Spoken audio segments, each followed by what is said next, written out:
Hey, what's up, YouTube? This is Jay here with a quick DVD update. Just want to let you guys know that this may or may not be my last DVD update for a while because I'm gonna try to start cutting back on buying movies as much as I have been recently.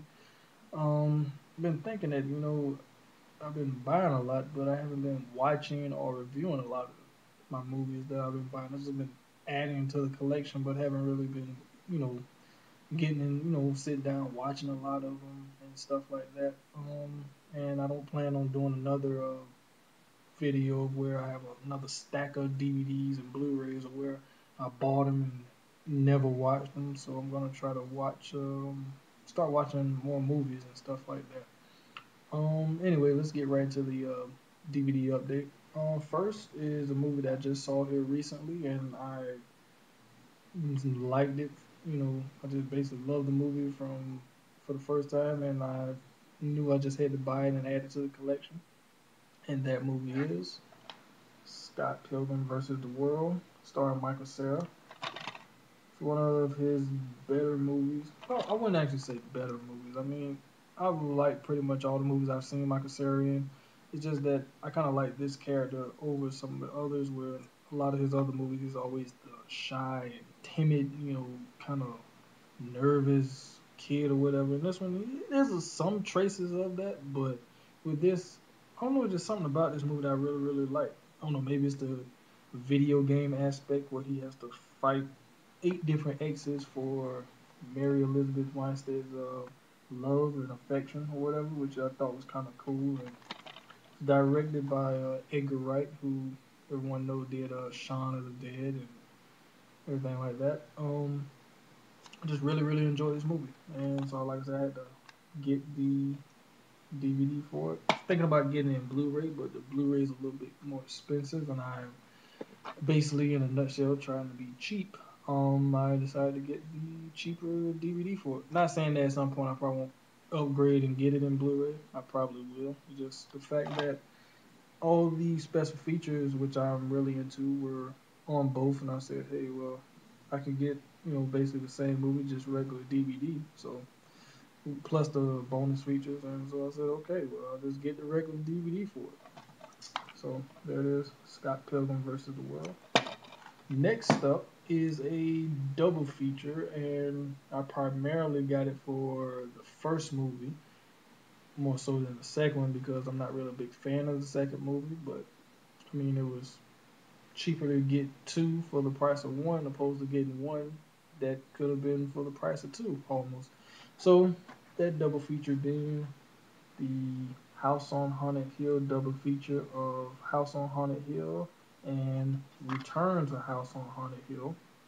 And like I said, I got this mainly for House on Haunted Hill, which I really, really enjoyed ever since I first saw it back in 1999 when it came out. Matter of fact, and really been a fan of the movie. And I never really saw the original with Vincent Price, but I've been thinking about watching that one to see how it is and everything. So I probably will at some point. Um, let's see here. Turner House on Haunted Hill. I remember when this movie first came on television. I started watching it, but then after a few minutes, I was like, I'm not really into this movie. So I turned it off and never really cared for it. But I probably will sit down and watch it again because I'm pretty sure when movies come on television, especially if you've never seen it before, they probably edit out of some stuff and things like that. So I kind of always said, that anytime I watch a movie for the first time, it would never be on TV unless it's on like a movie channel or something like that, where it's the actual theatrical version of the movie. Other than that, if it's on like regular network TV, I'd never watch a movie for the first time like that. So I probably will watch Return to House on Haunted Hill because who's in this? Amanda Rigetti. Hope I'm saying it right. But anyway, she was in well, she plays on the TV series The Mentalist as a young cop, and she was in. She had a small role in Role Models. For anybody who's seen Role Models, remember her? She's the girl who drives Sean William Scott up to Paul Rudd character, and she's the girl who drives the car.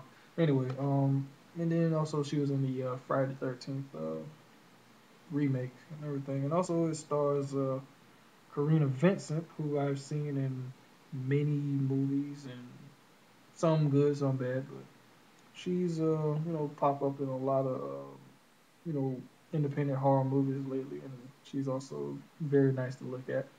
Um, but of course that goes without saying. Actually, both women are very nice to look at. I'm not gonna lie. Yes, both women are very nice to look at. Anyway, getting back on point. She's probably best known for being in the what is it? Cabin Fever. She's the girl who, if anyone remembers, the one who she's one scene that always tripped me out in that movie is when she goes to shave her leg and she shaving skin away that for some reason kind of always gets to me. But anyway, there it is. Double feature of House on Haunted Hill and Return to House on Haunted Hill. And then last but not least, it's the movie that I've been wanting to get my hands on for a very long time. Ever since I saw the trailer for it. And not talking about the Grindhouse trailer that came out for it, but the actual movie trailer that was made. Well, the movie first started out as a Grindhouse trailer that won the contest from Robert Rodriguez during the time of when Grindhouse was coming out, and it got greenlit to become a feature film which starred the man himself, Rutger Hauer. And of course, by saying that, everyone should know what I'm talking about, and that is Hobo with a Shotgun. The two disc collector's edition at that. And there it is. And it also has a cool, it's a slip case. Let's get it out again. It's the same case, but whatever. Hobo with a Shotgun. I actually watched this movie the other night, and I was blown away. I know that sounds kind of cheesy by saying that. Blown away, hobo with a shotgun, blown away. But anyway, this movie had everything that I enjoyed in it. It had Rutger Hauer, which goes, without saying. It it just was a fun movie to watch. I mean, I've been seeing online where a lot of people have been, down in the movie and dogging it and everything. I'm like, the movie is called Hobo with a Shotgun. Have you seen it? And you seen the trailers for it. You know what you was going. There's no, Oscar-worthy performances here, even though Rutger Hauer is a great actor. But I mean, there's no. This is not gonna win no Academy Awards for this, that, and the other. It's not a serious, dramatic, movie or anything like that. It's Hobo with a Shotgun and a guy getting his head, got his head in a doggone sewer thing here and gets his head ripped off. There's nothing. It's called Hobo with a Shotgun. What kind of movie do you people think you are gonna be getting who don't like the movie with a movie called Hobo with a Shotgun? But hey, hey, whatever.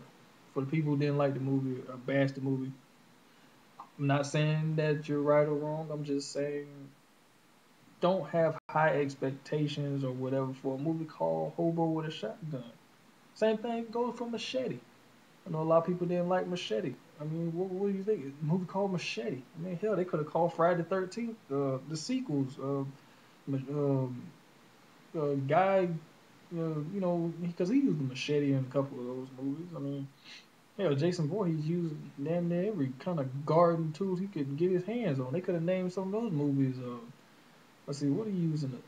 They could have called a second one Pitchfork. He used a doggone pitchfork in there. They could have called that one Machete because he used the dull end of a machete blade on the guy's face. But like I said, you got Rutger Hauer as the hobo. You got crazy dude here as the Drake. He's kind of the ruler of the city or whatever. You got you got these two guys. These two guys were great actually. Who these two right here? That are basically they call the names of the Plague. The character name is Rip and Grinder, but they're known as the Plague. They were real good in this movie. But I mean, I could go on and on about Hobo with a Shotgun. Just an awesome movie. I mean, what's his name? Jason Eisner, the director. He did a good job directing it. I mean, this movie, even though it came out, you know, in modern time, modern day, is modern day 2010 or 2011, whenever they filmed it.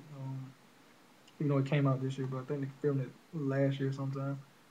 Um, Even though it's set in current day, but this movie felt like a movie that could have been made at least from 1980, 83, 84.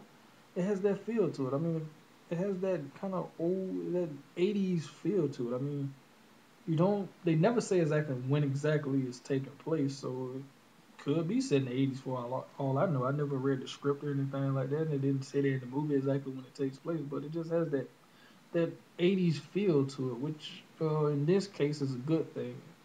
Um, I mean, oh, I'm getting on to talking about the movie. Also, I just want to let everyone know that this is my movie of the week. Matter of fact, haven't done one of those in forever, but I decided, if you're gonna make a comeback, come back with a bang. I know that's kind of cheesy too, but hey, who cares? It's late at night, and I'm kind of feeling a good mood. Anyway, Hobo with a Shotgun. Like I said, what else can I say? Here's my movie of the week. So just Rutger Hauer is the man. I mean, I kind of understood it. I know a lot of people don't really watch movies the way I watch movies. I kind of analyze movies a lot because I want to be a filmmaker and everything like that. So I kind of look at movies differently than everybody else. So, but when I watch Hobo with a Shotgun, what I noticed about the movie, it has a underlying message to it. It really does. I mean, yeah, it's over the top and it's this, that, and the other. But if you kind of think about it, it has a message in it. And then also that speech that I don't know, I'm pretty sure a lot of people who probably seen the movie, or you can even, I think it's on YouTube. Matter of fact, the scene where Rutger Hauer's Hobo is in the hospital and he's talking to the little babies, and that speech that he gives. If you really think about that speech, it's a true. It is true to life or whatever. I mean, it is. It is a true thing. Everything what he's saying in that movie is true. Well, in that scene, I should say, it is true. But it just to me, I mean, Hobo with a Shotgun, just an all around fun movie to watch. It's something that you can sit down with a group of friends and watch, and don't have to think about anything. You just sit there and you enjoy that hour and a half of Rutger Hauer. You know, at his I'd say at his best almost. It's not at his best, but his at his most Rutger Hauer. I know I just made that up, but Rutger Hauer's the dude, man. He's the man. I mean, he kind of reminded me a lot of his character in what was that, Blind Fury, the old movie where he played blind in it, and he was a martial art, he was a Vietnam War veteran who got blinded in war and come back home. Before he came back home, he learned how to become a swordsman and everything like that.